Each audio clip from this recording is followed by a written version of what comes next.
Hipertensión pulmonar. Como introducción, la hipertensión pulmonar es un trastorno fisiopatológico que puede encontrarse en numerosas entidades clínicas y puede complicar muchas enfermedades cardiovasculares y respiratorias. Como definición tenemos que es el aumento de la presión de la arteria pulmonar media más o igual de 25 milímetros de mercurio en reposo. Sin embargo, esta tiene que estar calculada por cateterismo cardíaco derecho. A ese concepto se le agrega además la resistencia vascular pulmonar mayor a 3 unidades Wood y una presión arterial pulmonar de enclavamiento igual o menor a 15 milímetros de mercurio, siempre y cuando no haya otras enfermedades u otras causas de hipertensión pulmonar precapilar, como las enfermedades pulmonares y tromboembolismo crónico. Otras definiciones hemodinámicas que tenemos que tener en cuenta son la hipertensión precapilar con presión arterial pulmonar media de más de 25 milímetros de mercurio, pero una presión de enclavamiento pulmonar menor de 15 milímetros de mercurio. Esto se da sobre todo en los grupos 1, 3, 4 y 5 de la clasificación de la OMS, que ahora en un momento lo vamos a mencionar. La hipertensión postcapilar, que tiene una presión de enclavamiento pulmonar mayor a 15 milímetros de mercurio, y en estas sobre todo corresponde a la secundaria por cardiopatía izquierda y la hipertensión pulmonar por mecanismo desconocido o multifactorial. Luego tenemos la hipertensión pulmonar postcapilar aislada con un gradiente transpulmonar diastólico menor de 7 milímetros de mercurio y o una resistencia vascular pulmonar de menos de 3 unidades Wood. La hipertensión pulmonar combinada precapilar y postcapilar que tiene el gradiente transpulmonar diastólico mayor a 7 milímetros de mercurio y también la resistencia vascular pulmonar mayor a 3 unidades Wood. ¿Cómo se clasifica la hipertensión pulmonar? Para empezar, hay que recordar que tenemos una clasificación previa de la NISA, que se lo cataloga bastante, que se ha visto unas mejoras con, el, con la clasificación de la OMS, ¿no? Entonces, eso por un lado. Tenemos entonces ciertos grupos. El grupo 1 de hipertensión arterial pulmonar específicamente, esto lo van a encontrar como en la hipertensión HAP, mejor dicho. En este caso, tenemos la hipertensión arteria pulmonar idiopática, hereditaria con mutaciones de, por ejemplo, la BMPR2, la inducida por fármacos o toxinas, la asociada a ciertas enfermedades, tejido conectivo, infección por VIH, hipertensión portal, enfermedades cardíacas congénitas y esquistosomiasis. También la enfermedad pulmonar veno-occlusiva y o hemangiomatosis pulmonar capilar, que sería también hereditaria, idiopática por mutaciones, inducida por drogas, asociada a enfermedades de tejido conectivo e infección por VIH. Y la hipertensión pulmonar persistente del recién nacido. En el grupo 2 tenemos la hipertensión pulmonar por cardiopatía izquierda, sobre todo disfunción sistólica y diastólica del ventrículo izquierdo, pero también el acápite que en este grupo es más relevante es la enfermedad valvular. También se ha descrito la obstrucción congénita o adquirida de los tractos de salida o entrada del corazón izquierdo, miocardiopatías congénitas, la estenosis de las venas pulmonares congénita, de manera congénita o adquirida. El grupo 3 de clasificación de la hipertensión pulmonar nos habla de una hipertensión pulmonar secundaria a enfermedad pulmonar y o hipoxia. A nivel mundial, la primera causa de de hipertensión pulmonar por enfermedad pulmonar es el EPOC. Sin embargo, también vemos enfermedades del intersticio pulmonar, otras enfermedades con patrones mixto obstructivo restrictivo, trastornos respiratorios relacionados con el sueño, como el síndrome de apnea obstructiva del sueño o hipopnea del sueño, los trastornos de hipoventilación alveolar, la exposición crónica a grandes alturas y las enfermedades de desarrollo pulmonar. Ya el grupo 4 nos habla de la hipertensión pulmonar por tromboembolismo crónico y otras obstrucciones de la arteria pulmonar. En esta tenemos también el hecho de angiosarcomas, tumores intravasculares, arteritis y estenosis congénita de la arteria pulmonar. Y el grupo 5, que en realidad corresponde a mecanismos multifactoriales y no esclarecidos, en este Vamos a tener en cuenta los trastornos hematológicos, por ejemplo, la anemia hemolítica, trastornos mieloproliferativos, esplenectomía.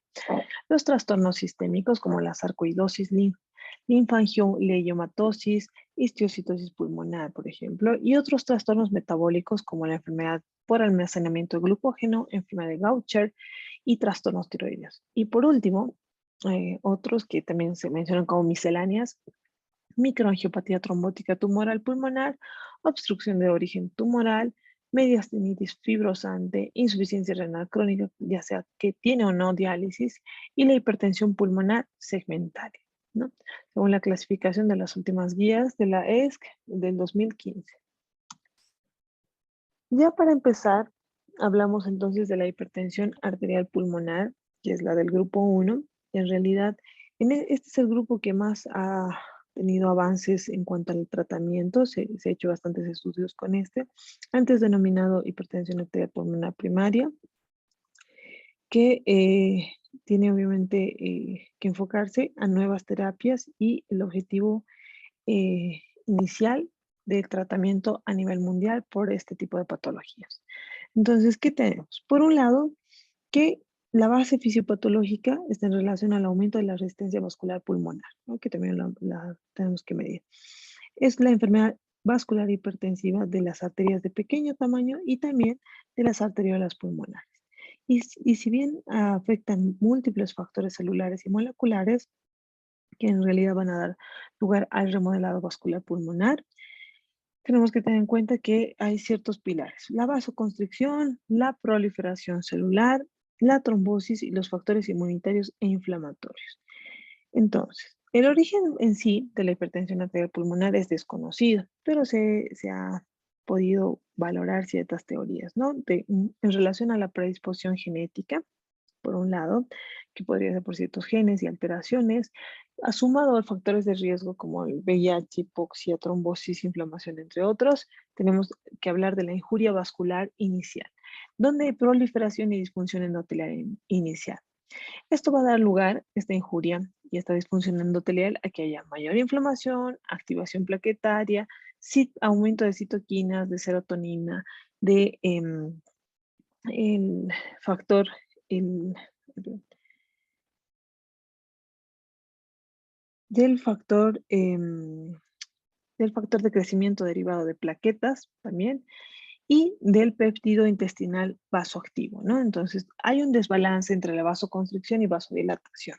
Por ejemplo, aumenta la endotelina, el tromboxano, la serotonina y disminuyen el óxido nítrico, la prostaciclina y el péptido intestinal vasoactivo, ¿no?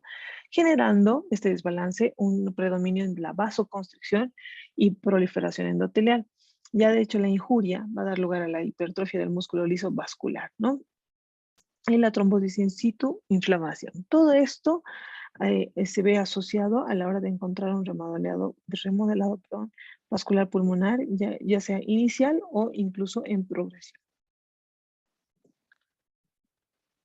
A nivel general, epidemiológicamente tenemos que la hipertensión arterial pulmonar lo tienen 5 a 25 casos por millón. Sin embargo, no es una cifra baja, ¿no? Entonces es una cifra importante que hay que considerar, donde el 50% de este grupo corresponde de estos pacientes, de los pacientes, a una hipertensión idiopática, hereditaria o la inducida por drogas.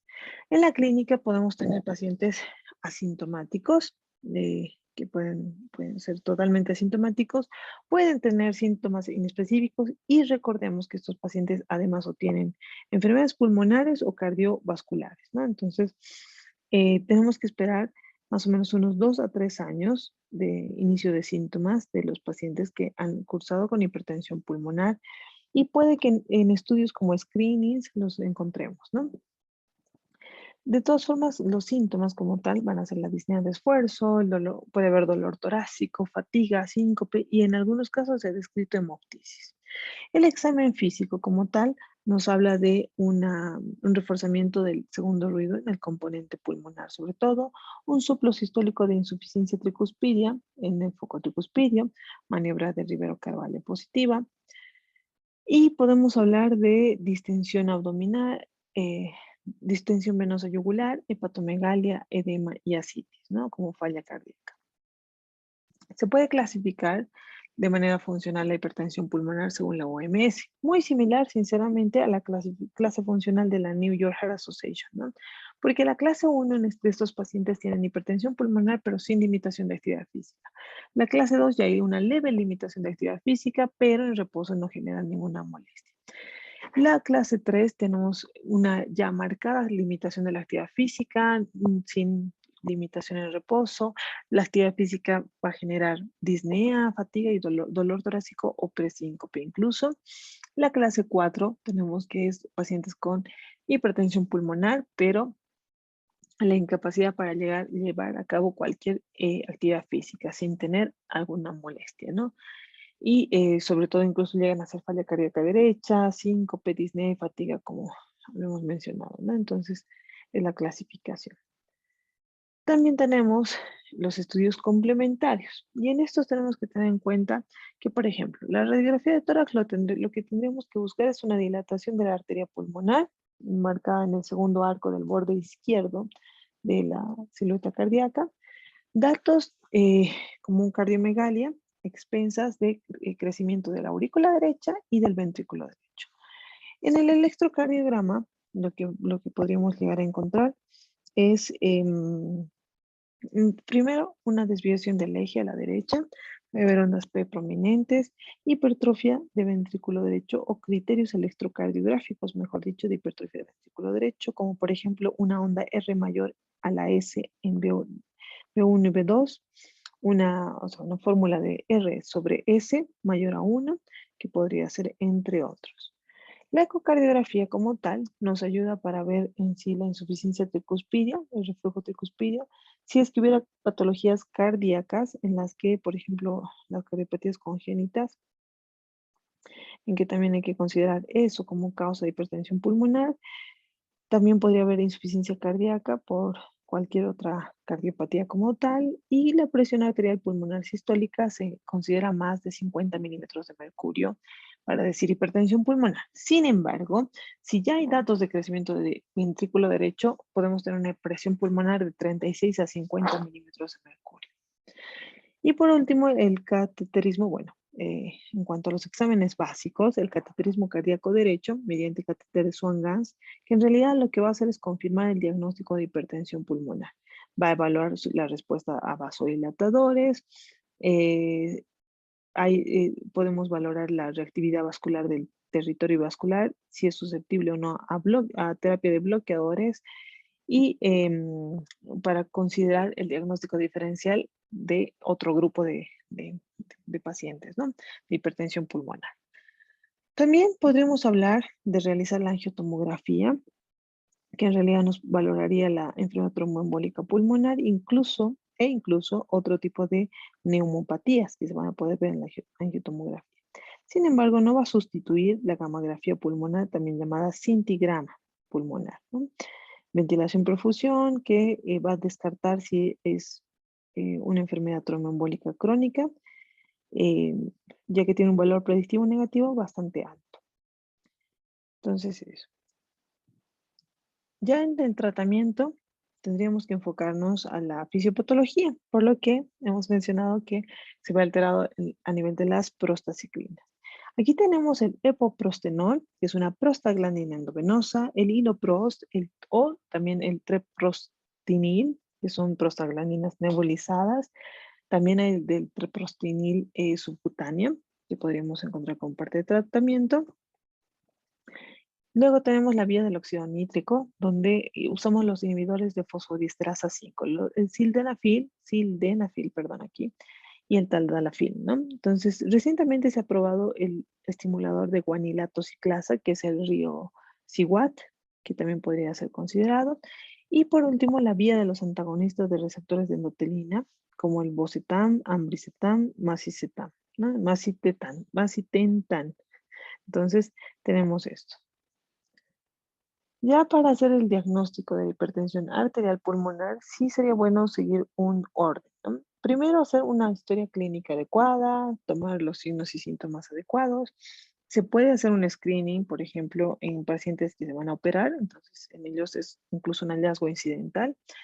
Luego nos vamos a la electrocardiografía buscando lo que hemos mencionado, la radiografía de tórax y la ecocardiografía. En tercer lugar, los laboratorios que deben incluir hormonas tiroideas. También podemos hacer pruebas de función respiratoria, también podemos hacer en este punto la gamografía, ventilación perfusión o la angiotomografía, ¿no? Incluso una tomografía pulmonar simple o una angiografía pulmonar. El cuarto paso es valorar si es que hay VIH, autoanticuerpos, solicitar si es necesario ecografía abdominal, solicitar polisomnografía. Entonces, y hay que considerar también en este punto la clase funcional con una caminata de 6 minutos que tiene que serse evaluada y la hemodinamia con cateterismo cardíaco derecho. Hay una clasificación en relación en realidad a la clase funcional de la OMS, ¿no? Pacientes con hipertensión, que por ejemplo, el grupo 1 no se va a beneficiar de tratamiento, ¿no? En este caso, hay que evaluar cada 6 meses si no hay síntomas y si aparece uno cada 3 meses. La clase 2 tiene una positividad de la prueba de vasoreactividad que debe iniciarse con tratamiento con beta bloqueador, o, perdón, bloqueadores de canales de calcio. No se usa prostanoides vía endovenoso en esta clasificación. En la clasificación 3 tenemos los prostanoides inhalados que van a ser muy útiles en la terapia inicial para o ante la respuesta o la prueba de vasoreactividad negativa, ¿no? Entonces ahí podemos ver. Luego se puede usar ya en este punto las combinaciones, que aquí lamentablemente no tenemos todo, pero se contempla que podría ser usado con Bocetan o inhibidores de la 5-fosfodiesterasa, ¿no? Entonces se sugiere iniciar prostanoides endovenosos y siempre y cuando exista supervisión las 24 horas de un centro de referencia de expertos de hipertensión pulmonar, también se puede hacer el diagnóstico ahí. En la clase 4, donde el epoprostenol es la terapia recomendada. Si a pesar del tratamiento no hay una buena respuesta, se puede combinar con otro antagonista del receptor de endotelina, ¿no? Entonces, el seguimiento. En los pacientes que ya logremos diagnosticar con hipertensión pulmonar, requieren, por un lado, mencionados de terapia combinada, pero también seguimiento, ¿no? Seguimiento en realidad clínico, laboratorial, funcional y por ecocardiografía. Clínico, bueno, eh, es en relación a la disfunción ventricular derecha, efectos adversos, calidad de vida, clase funcional. El laboratorio en relación al ProBNP, BNP, la porción terminal ONT del ProBNP y la funcional con una prueba de caminata de 6 minutos, que se menciona que si no supera los 400 metros en esa prueba, en esa caminata de 6 minutos, tiene un mal pronóstico cardiológico, ¿no? La ecocardiografía, que sobre todo están planteando que se realice el TAPSE y si existe o no derrame pericardio. Ahora hay terapia no farmacológica, que también se puede asociar a lo que actualmente está recibiendo. Por un lado, la rehabilitación. Los pacientes con hipertensión arterial pulmonar deberían ingresar a un programa de rehabilitación cardiorrespiratoria y muscular, ¿no? Pero si es que han pasado el COVID. Hay que hacer controles cada 3 meses o tal vez más seguido, depende de lo que se encuentre, depende cuán controlada esté con la oximetría de pulso y la frecuencia cardíaca y saturación, ¿no? La terapia anticoagulante, que sobre todo en relación a los pacientes que tengan riesgo trombótico alto, que se puede iniciar con la idea de buscar un INR de 2 a 3, ¿no? En este tipo de pacientes. Y también hay que tener mucho cuidado con la cardiopatía congénita, la comunicación bronquial anómala también. Luego tenemos la terapia anticonceptiva. En realidad está contraindicada en pacientes con hipertensión arterial pulmonar el embarazo, ¿no? Porque puede generar un alto porcentaje o riesgo de muerte materna. Entonces, por eso es que solo le estoy dando 5 días, sin embargo, le van a quedar algunas tabletitas para alguna urgencia, ¿no? Entonces, eso igual, la ansiedad, el estrés va a modificar bastante. También otros usan la oxigenoterapia, sin embargo, se ha visto que si la saturación de oxígeno no es tan mala, o no es mala, no es necesario, o sea, más bien sería contraproducente en algunos casos la oxigenoterapia. Ya si nos enfocamos en cada uno de los grupos, tenemos que el grupo 2 de hipertensión pulmonar tiene enfermedades cardíacas del lado izquierdo. Por eso hablábamos hace un momento de la disfunción sistólica, diastólica, enfermedad valvular u obstrucciones, ¿no? O la misma estenosis. La presión arterial pulmonar media también se mantiene en 25 milímetros de mercurio, pero ya la de enclavamiento pulmonar en este caso es más de 15 milímetros de mercurio, con un gradiente pulmonar diastólico de menos de 7, ¿no? Ahora, el mecanismo de identificación. Aumenta el pasivo de la presión arterial pulmonar media, hay pérdida de la complex de la aurícula izquierda, disfunción diastólica, regurgitación mitral. Se añade un componente adicional que en realidad va a permitir que hablemos de la disfunción endotelial, disminución de la actividad del óxido nítrico y aumento de la endotelina, vasoconstricción y vasodilatación inducida por péptido natriurético, BNP. La enfermedad vascular pulmonar también significa insuficiencia del ventrículo derecho y podría llegar a la muerte. Entonces, allí a este punto ya está con remodelación vascular, compliance vascular disminuida y respuesta deficiente de los vasodilatadores.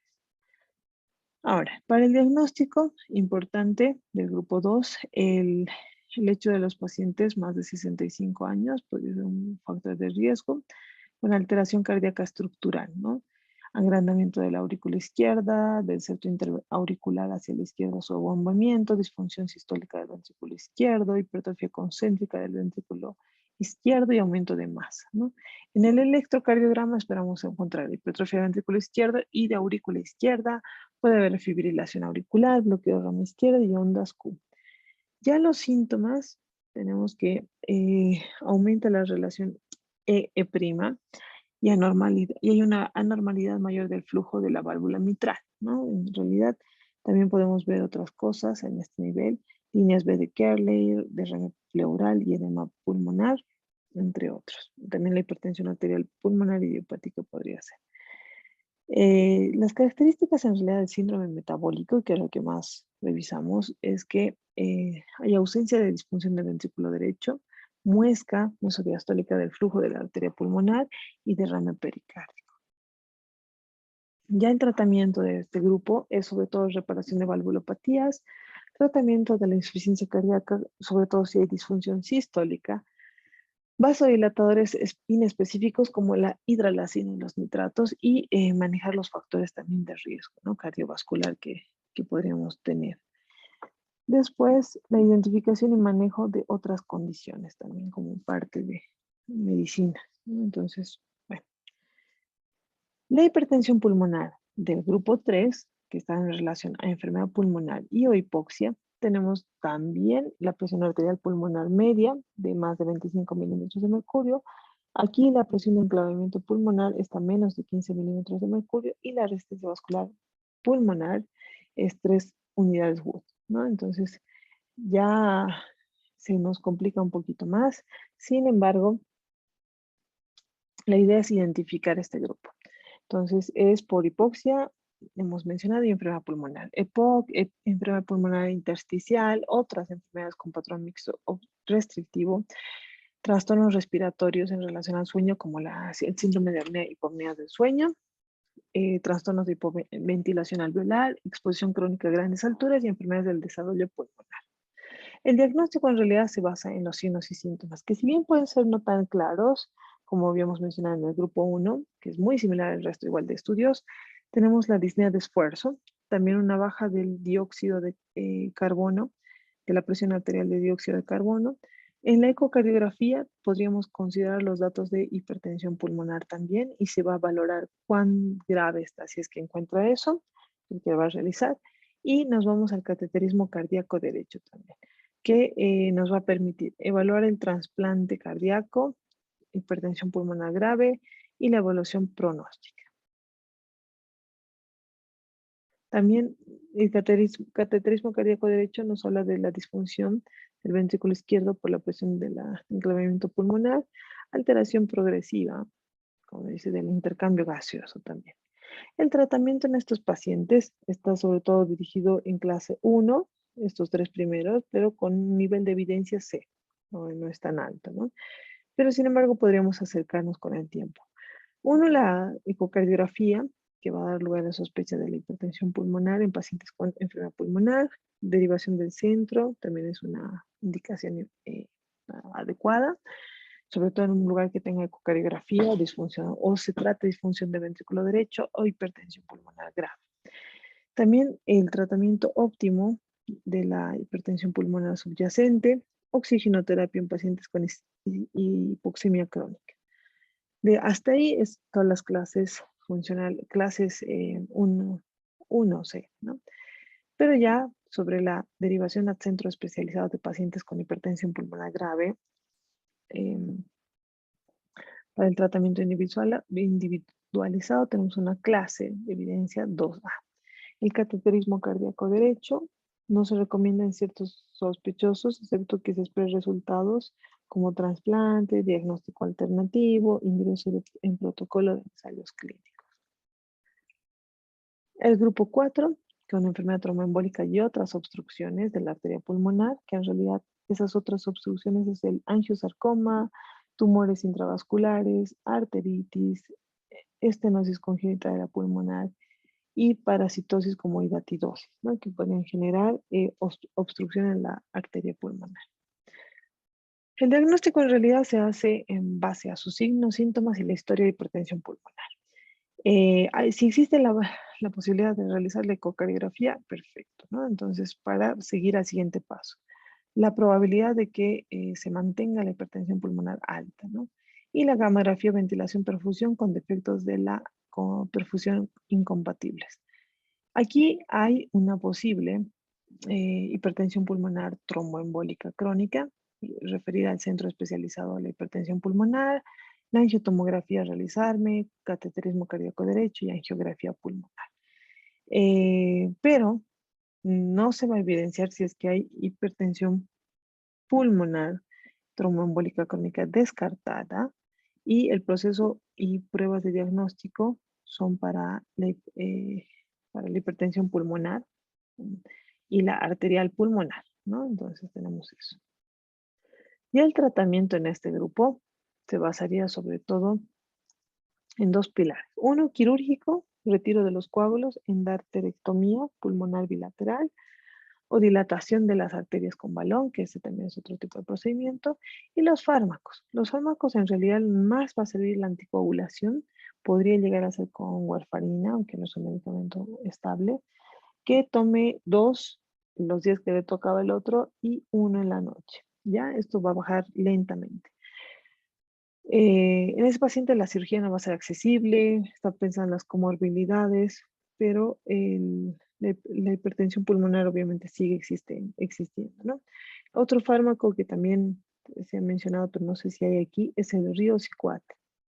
Ya, para ver eso igual. Muy bien. Y por último, la hipertensión pulmonar del grupo 5, multifactorial y trastornos no esclarecidos. Aquí tenemos dos figuras. Uno, la presión arterial pulmonar que coincide de más de 25 milímetros de mercurio. La presión de enclavamiento pulmonar que se contraindica porque es menos de 15 milímetros y luego dice mayor de 15 milímetros. Y bueno, me comentó que va, perdón. Y entonces vamos a tener eso, ¿no? Ya el abordaje terapéutico de la hipertensión pulmonar tiene que ser igual. El de clase 1B, que sería la más cercana a que sí o sí tenemos que cumplir, el Riocicuat, en esta hipertensión pulmonar, sintomática persistente y recurrente después de la estenosis aórtica o diagnosticada como inoperable por un médico, al menos cirujano, de experiencia en endarterectomía. Entonces tenemos un riesgo de que, bueno, no riesgo, tenemos que una clase de evidencia 1B, ¿no? También nos sirve 1C, como la anticoagulación de por vida en este tipo de pacientes, eh, sobrevivientes de enfermedad pulmonar con disnea durante el esfuerzo, la evaluación de operabilidad y decisiones respecto a otros tratamientos y la endarterectomía bajo hipotermia profunda y paro cardíaco. Y eso sería todo. Muchas gracias por su atención.